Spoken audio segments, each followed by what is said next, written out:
Hi, and welcome to our live stream event at Icahn School of Medicine at Mount Sinai. My name is David Muller. I'm the Dean for Medical Education at the school. I wanted to welcome all of you to this event and hope that it's helpful to you. Hopefully you'll learn a lot about the school and about what we do and about the FlexMed program that we just launched. I want to especially welcome all of you from Prep for Prep, from Ron Brown, from the Quest Scholars Program, Gates Millennium Scholars, and Posse Foundation. I also want to read to you some of the links that are important for this. To view the live stream at a later date, go to www.mssm.edu/livestream. To join the live conversation, please click the Join button in the upper right-hand corner of your screen. And our website is www.icahn.mssm.edu/flexmed. So again, my name is David Muller. I'm the Dean for Medical Education. I'm going to let these two medical students who are with me today and will also speak to you introduce themselves, and then we'll give you an overview of what we're going to do for the next hour. Hi, I'm Fareedat. I'm a first-year medical student at Icahn School of Medicine at Mount Sinai, and I went to Johns Hopkins University in Baltimore, and my home state is in New Jersey. Hi, my name is Sar Medoff. I'm a third-year medical student at the Icahn School of Medicine. I'm from Greensboro, North Carolina originally, and I did my undergraduate studies at Princeton University, where I majored in public policy. So I'm going to take a couple of minutes to give you an overview of Mount Sinai School of Medicine in general, and then talk for a few minutes about FlexMed, and then we'll be happy to take your questions. So Mount Sinai, as you may know, is in New York City. We're in Manhattan. We sit on the border between East Harlem, or Spanish Harlem, and the Upper East Side, which are alternately the poorest and richest communities in New York City, and we have an incredible diversity of experiences here, both social, clinical, and research at the institution. Mount Sinai is ranked 18th in the country by U.S. News and World Report. We're ranked third in the country in terms of our research density by the AAMC, which is the umbrella organization for all medical schools. We take a class of 140 medical students every year. And we're very much like a lot of the top medical schools in the country in terms of the experiences we provide that include both research, clinical experiences, a lot of community service, global health, social justice, human rights, a lot of what you'll learn about over the course of this coming hour. I can talk a lot more about the School of Medicine in general, but I want to say a few words about FlexMed, which is the purpose of this live stream event. So FlexMed is a program that will allow you to apply to medical school, to our medical school, as a sophomore in college. It's an early assurance program, which means that you will apply during the course of your sophomore year. Applications will open for the first time next year in October. You'll submit your application, you will be offered interviews, you'll come here in the spring of sophomore year to interview, and you'll have your early assurance to medical school before sophomore year is over.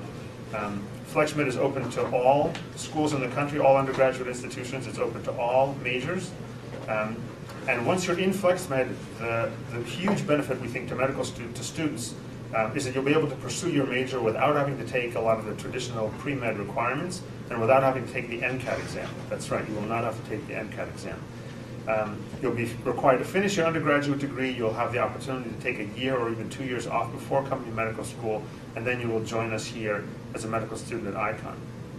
FlexMed is an outgrowth of a program called Humanities and Medicine, which we've been running for the past 25 years, and is very similar. It was an early assurance program.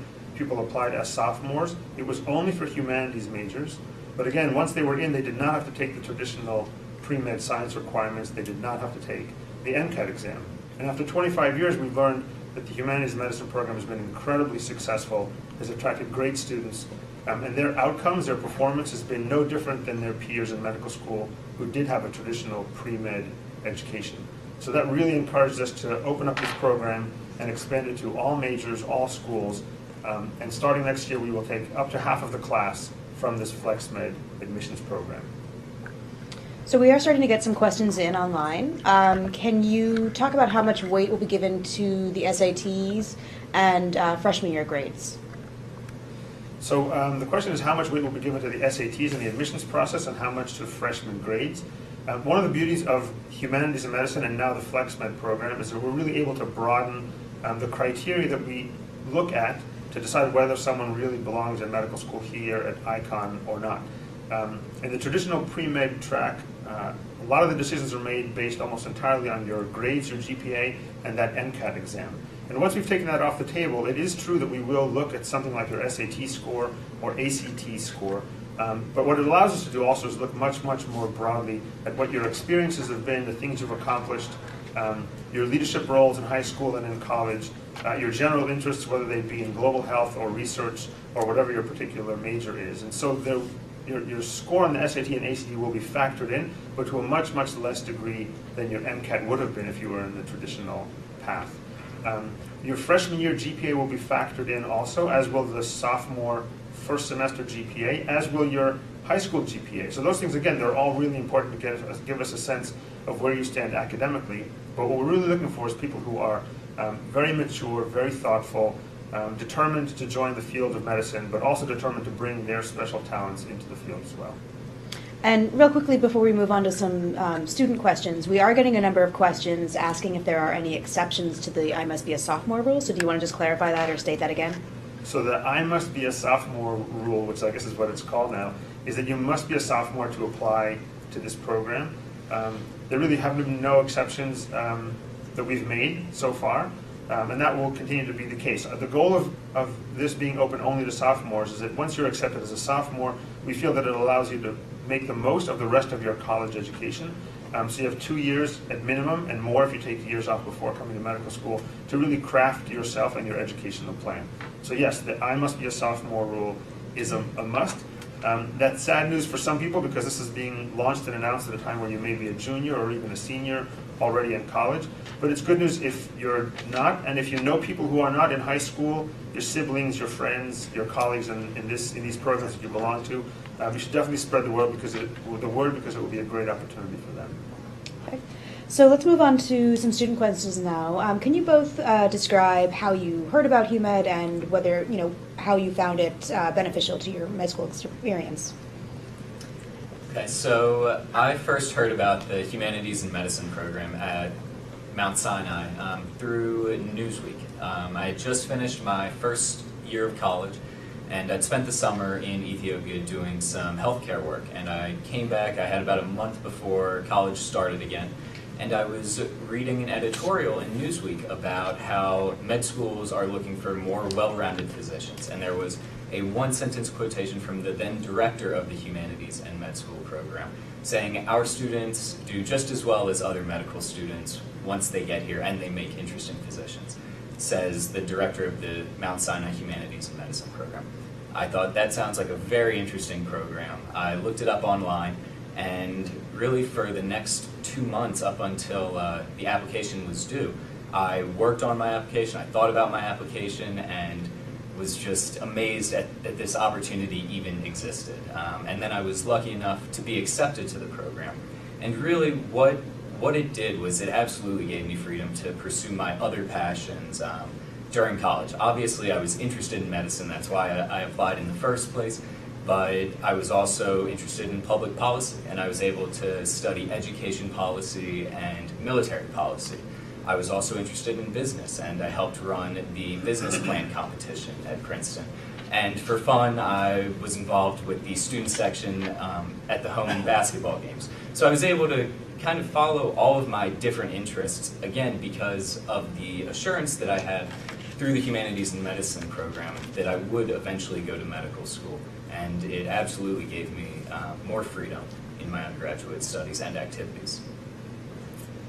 For me, finding about the Humanities and Medicine program was literally, it fell in my lap. It was a function of being at the right place at the right time. I really have to thank my freshman advisor for encouraging me to attend one of the weekend health fairs that happens at Johns Hopkins. It was one of the diversity fairs, and this is mostly geared to upperclassmen, but my freshman advisor knew that I was interested in the healthcare profession, and being that it was 8 a.m. in the morning on a Saturday, it definitely wasn't a favorite among my colleagues, but I decided to go ahead and just take it in, and that's something I can talk about later, just taking advantage of every little resource around you, no matter how little. but I went in with an open mind, and there was a variety of workshops that were going on, and they ended the day with a mini medical school fair where they featured different medical schools, and I ran into Dr. Muller, who is Dean Muller, who was my first encounter of Mount Sinai. It was called back then, but Icahn School of Medicine now. And he asked me two questions that I will never forget. He asked me, "Do you want to go to medical school?" And I said, "Of course, yes." And then he said, "Do you want to go to medical school without taking the MCAT?" And that's when I thought he lost his mind. And so I took the very bright pink paper that he gave me with lots of information and filed it away during the summer. And after my freshman year, I wanted to take a very easy summer off because it was tasking, and I did a lot of introspection. I came in as a biology major, but I quickly found out that I was one in a million pursuing this major at Johns Hopkins. As you would expect, it's a very pre-med environment, and I wanted to do something different. I wanted to go against the status quo, do something traditional, and I was already pulled towards the humanities aspects that was pursued in Johns Hopkins, such as public health and psychology. And I started looking into the humanities and medicine program on the internet. I was looking at the website, and I was like, this is literally kind of the answers to all my prayers. And I kind of gave it my all, and I applied, and with the encouragement and help from my advisors, it literally, looking back at it, that moment, meeting Dean Muller at the health fair was a pivotal point in my undergraduate experience, and it's the reason why I'm here today.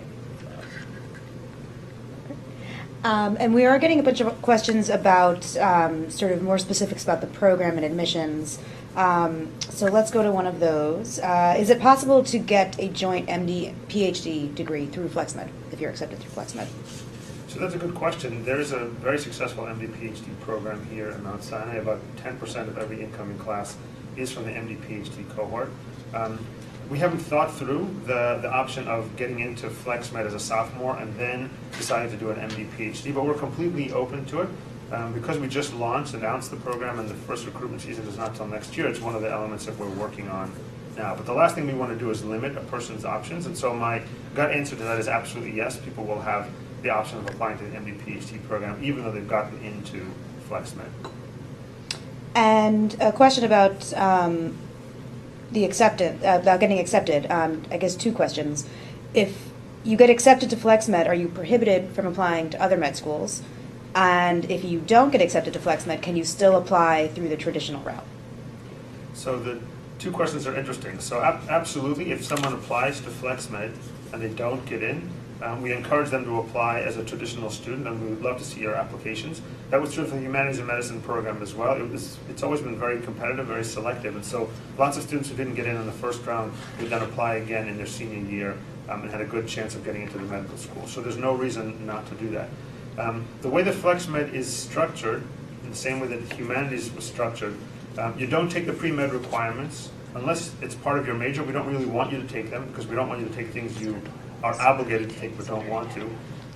And you don't take the MCAT exam. So with those two things off the table, it becomes impossible to apply to another medical school.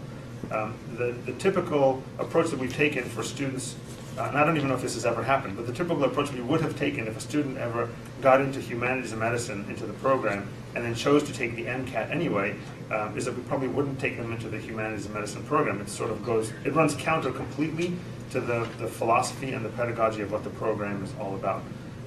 So probably the approach will be, if someone gets into FlexMed and is interested in applying to other medical schools, that's great, but they won't be able to stay in the FlexMed program. Part of the reason for that also is that between the time a student will be accepted and matriculate, there's going to be a lot of resources made available to them and a lot of tracking that happens from our advisors here at Sinai.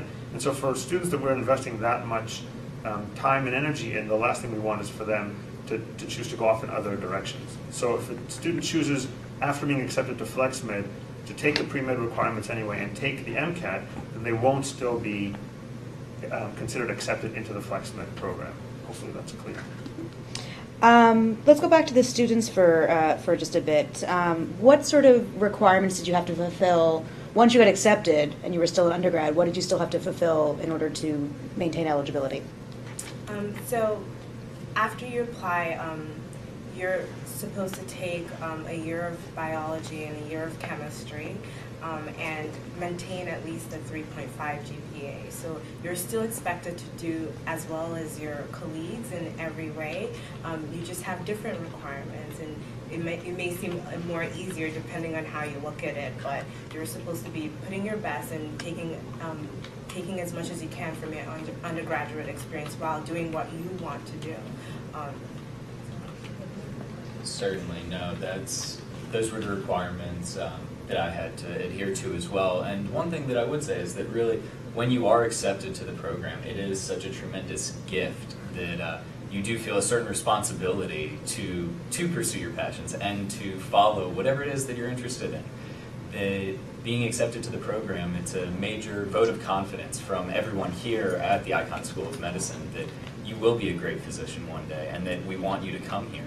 And part and parcel of that is that they want you to follow your heart and to follow everything that you're interested in. And so, it's almost an unwritten rule of being accepted to the program is that you will continue to do whatever it is that you're interested in and continue to excel at that. Good. So on a similar topic then for the students, can you talk about whether you felt prepared coming to medical school without taking the traditional path? I certainly did feel prepared once we started. I'd be lying if I said that there was not any anxiety on that first day of medical school when you come in and your classmates are biochemistry majors and organic chemistry majors and biology majors, things like that, where you think maybe they'll have a leg up. But I can tell you that after having graduated college and being accepted into the program, you will absolutely be prepared to handle the rigors of medical school. And although it's hard for everyone. And the material, even though some people studied it a little bit in college, it's new for everyone as well. And being able to handle it, you are able to do the coursework and you are on the same playing field with the rest of your colleagues once medical school actually starts. You really are. Yeah, I would definitely echo what Sar just said. I would say that, I was a little bit anxious and maybe a little bit insecure because most of my classmates had all this organic chemistry and physics and biochemistry and MCAT studying under their belt. But looking back at it, I'm just finishing my first year at medical school and I'm still alive and doing well. And I would say more than anything, the HUMED program prepared more in an intangible way for medical school. It mentally prepared me, having gone through undergrad doing what I really wanted to. That intrinsic motivation has been it's been brewing, and it's really helped me focus my energy in things that I want to do and not to give up. So you are surprised by yourself. You rise up to the challenge when you get to medical school, and especially when you've had such a fulfilling undergraduate experience and you've had the time to grow. You surprise yourself how quickly you step up to the challenge, and that's something that I think can't be taught by a class, but through the journey of going through your undergraduate experience. So we're still getting a bunch of questions about the technicalities of the admissions process and those requirements.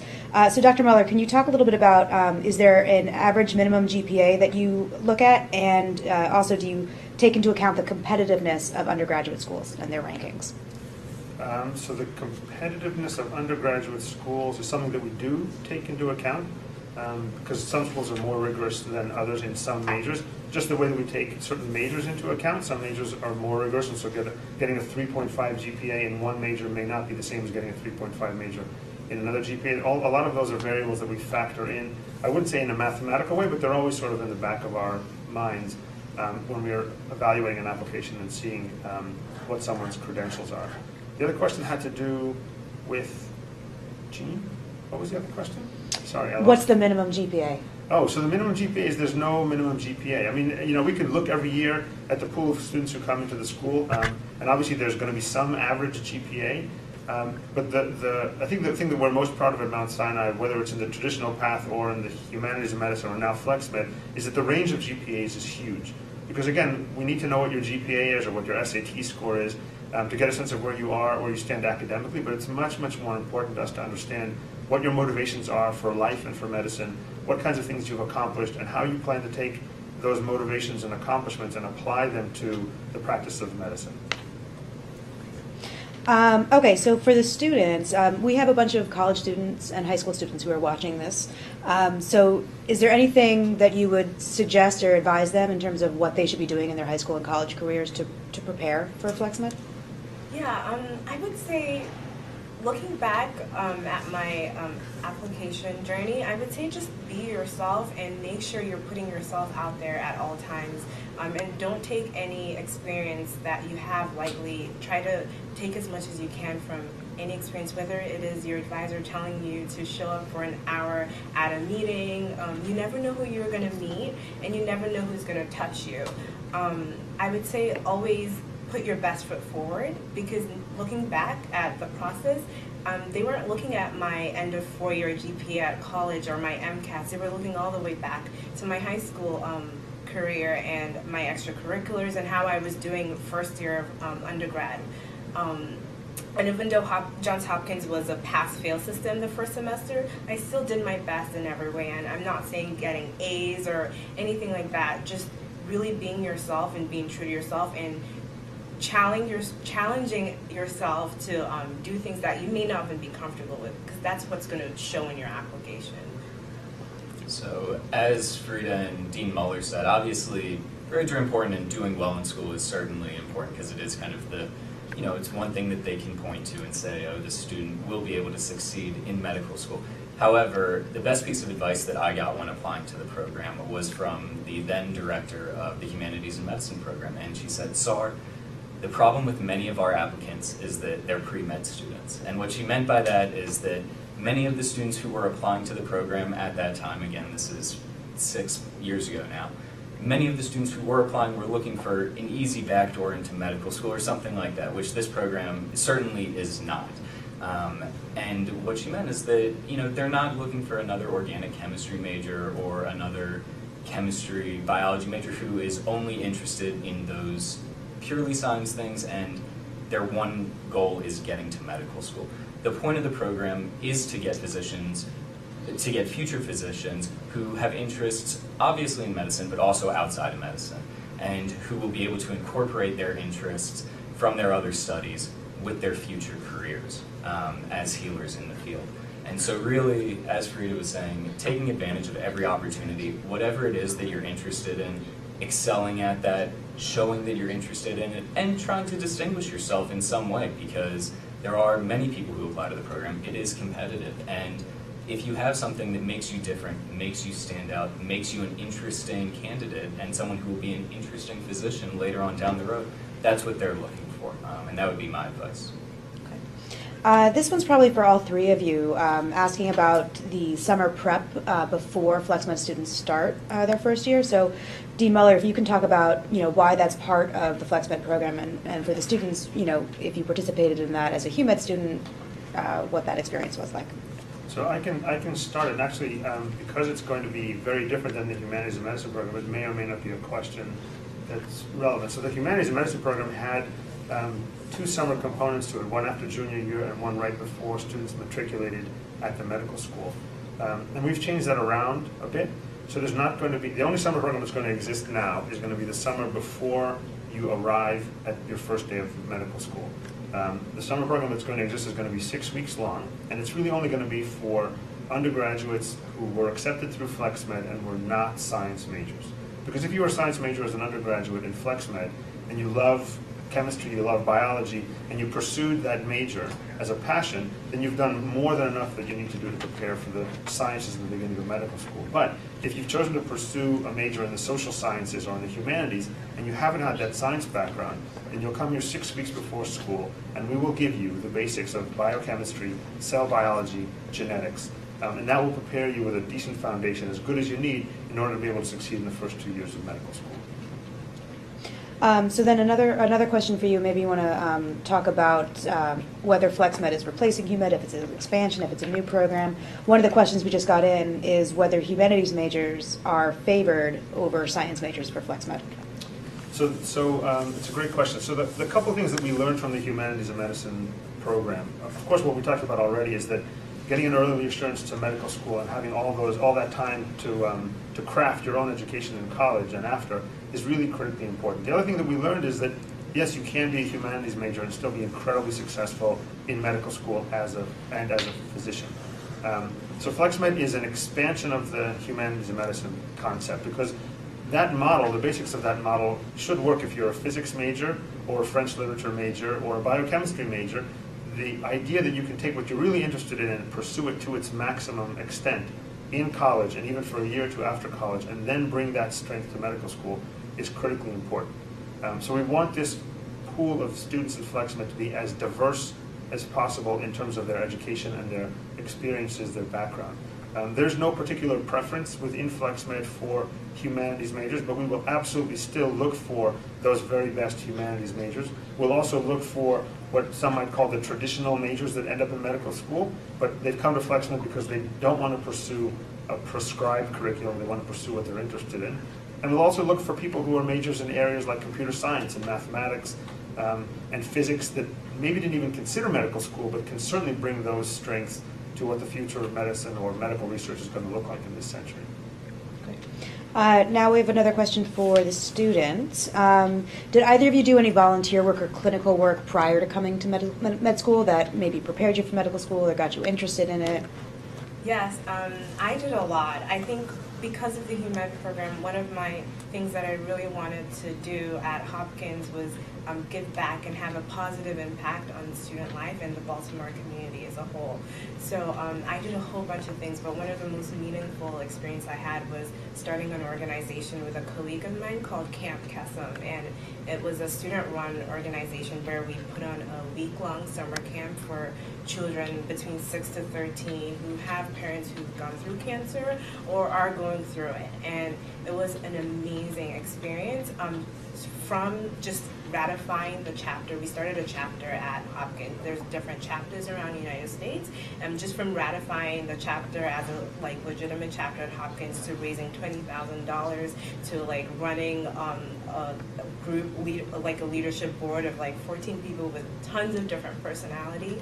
I would say it really kind of equipped me with a lot of resources that I'm seeing are very helpful now going through my first year. A lot of what first year is you're going to be studying alone for sure, but you're going to be doing a lot of group work, and it'll take time for you to get used to your teammates, but if you're comfortable with working as a group and still getting that work done, the main task ahead, it definitely will come in as an advantage. You'll see once you apply and you get into medical school, anatomy is probably the first collaborative experience and probably life-changing experience you have in medical school, and you will be working with a team, and it's really important that during your undergraduate experience you're doing as much of collaborative efforts as possible, and Camp Kesem definitely was one of the kind of life-changing experiences as well. I did a whole bunch of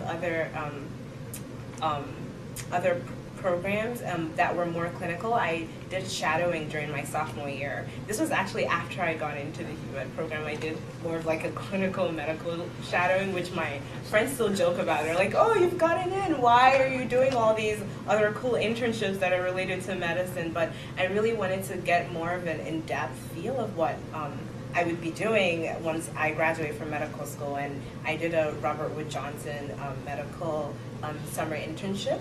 And it was a great experience. I was able to shadow pulmonary specialists and learn about cystic fibrosis from a patient's perspective. I can go on forever about my volunteering experience, but I'll let Sar share some of his. So I spent 2 summers during college working with an American physician in Ethiopia who lives and works there. And so the first summer was right before I applied to the Humanities and Medicine program, and then after I was accepted, I went back for my second summer after sophomore year.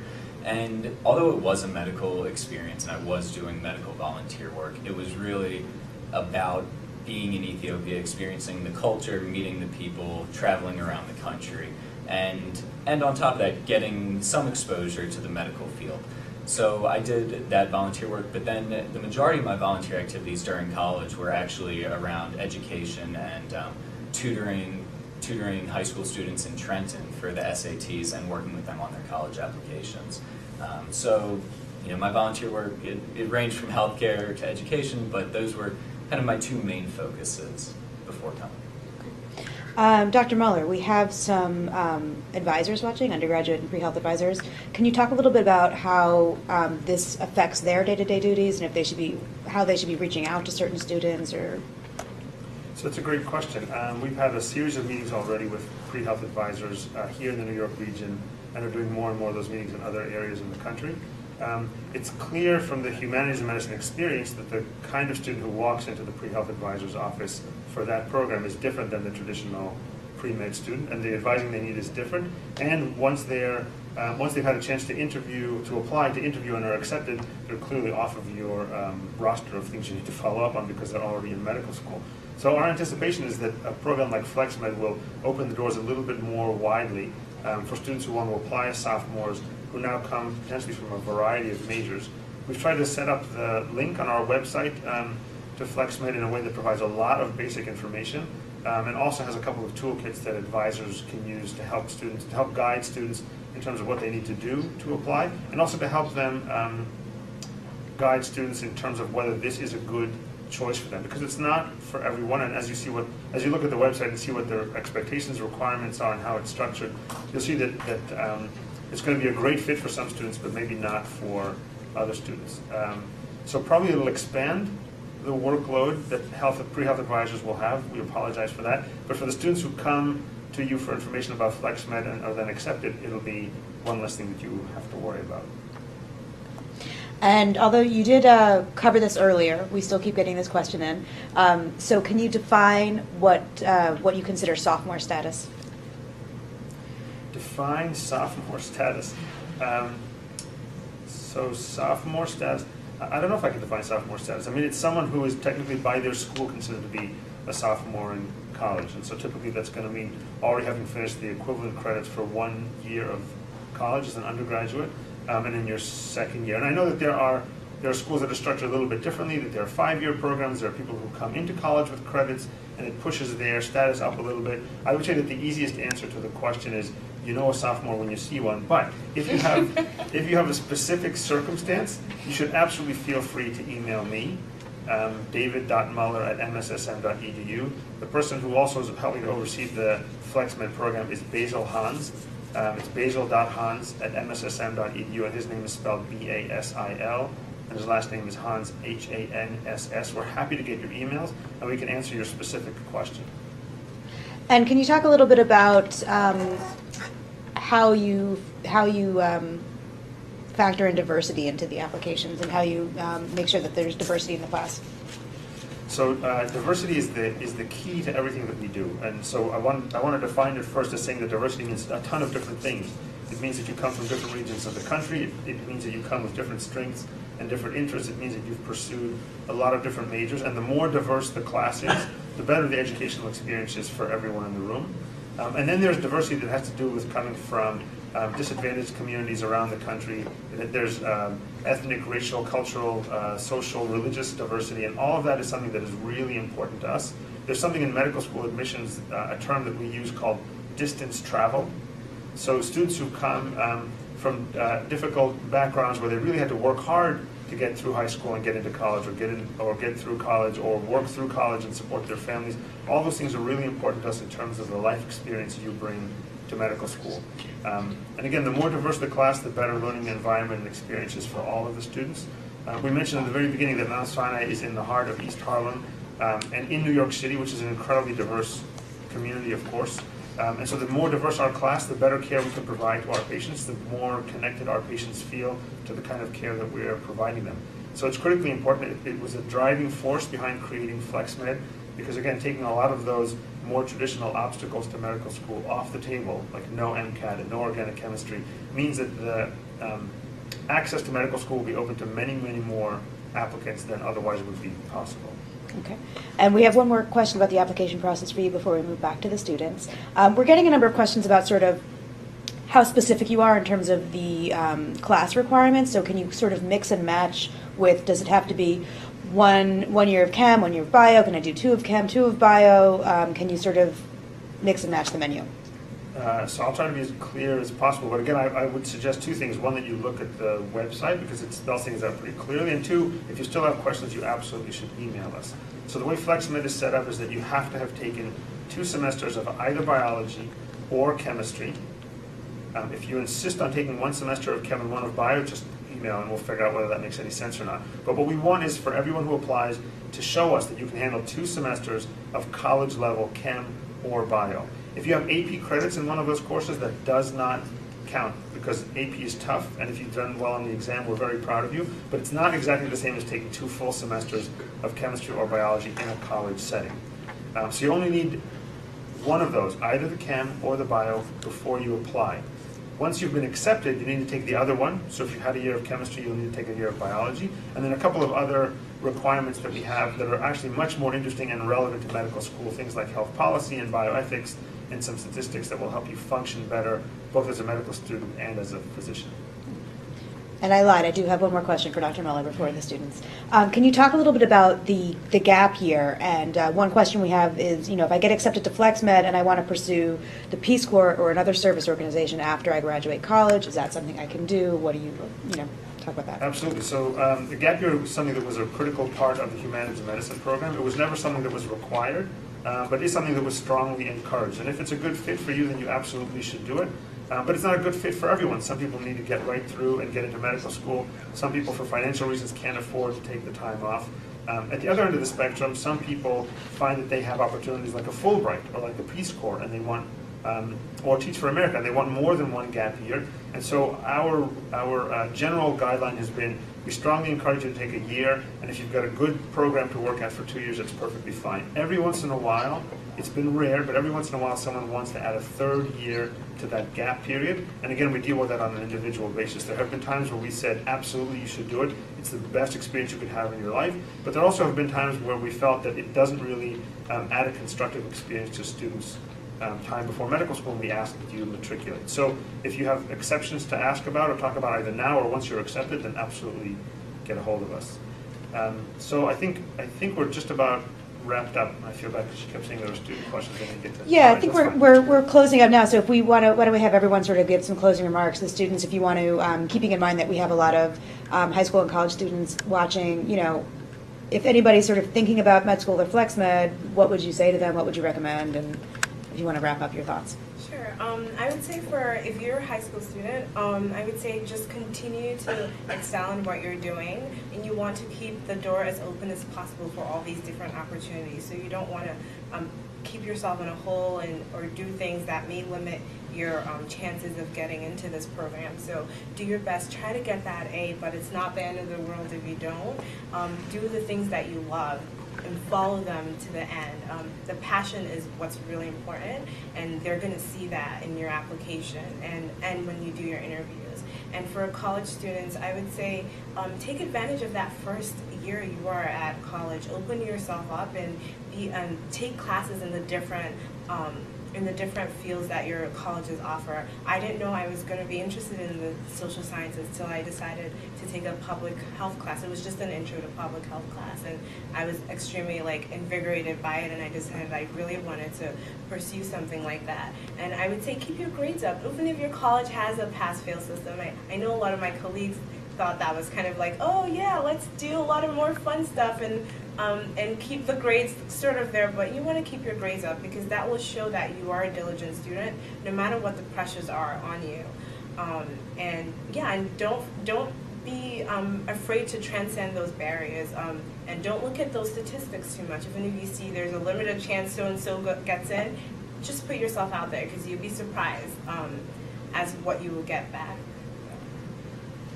And my advice, the first piece is apply. That if any part of you wants to be a doctor, if any part of you has ever thought you might want to be a doctor, and if there's even a tiny, tiny voice in the back of your head saying, maybe a doctor is what I want to do with the rest of my life, look at applying to FlexMed. It really is a fantastic program, and the Icahn School of Medicine is a fantastic supporting place that really does cater to students who have passions that are not limited just to medicine, but include other things. So that's number one. And number two, follow your passions. Do absolutely whatever it is that interests you, whatever makes you get out of bed in the morning and gets you excited.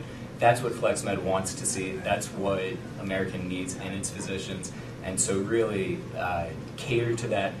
build that up and follow it, because that's what will get you into this program, and that's what will make you successful later on down the road as well. So I can't stress that enough. So just a couple of words, because the students really put it very well. I don't know, I could really improve on that. But the two things I want to do is, first of all, thank everyone for spending some time with us. In particular, we did this for students who are involved in programs like Prep for Prep and Posse and Gates and Quest Scholars Network and Ron Brown. And so we're really happy you were able to log in. We hope that you take a quick look at us on the web even after this is over, and so you can replay some of the questions that were asked and answers that we provided, and share it with other people who you know might be interested as well. The only other thing that I want to say about the program itself is that we know from the admissions perspective that a traditional pre-med preparation pushes a lot of people out of the system who otherwise would have been absolutely brilliant physicians. And that's people who, can't cut getting an A in organic chemistry or can't afford a Stanley Kaplan course in order to take the MCAT, and it unfairly pushes them out. The other thing that we know is that there are a lot of students out there who look ahead at their college education and the daunting things they have to do in order to get through a pre-med preparation, and they don't even try. They see those things as simply obstacles that they're not willing to put themselves through. And so what we've done with Humanities and Medicine, and what we're doing now on a bigger scale with FlexMed, is saying those obstacles are off the table. And as both of the students said before, and I think Sar said in particular as well, don't let things get in your way. If you see medicine as a potential field for you, if you're passionate about it, and you think you're a good fit, and you talk to your pre-health advisor, or you even talk to your high school college guidance advisor, and they say go for it, you should absolutely go for it. Yours is the application we want to see.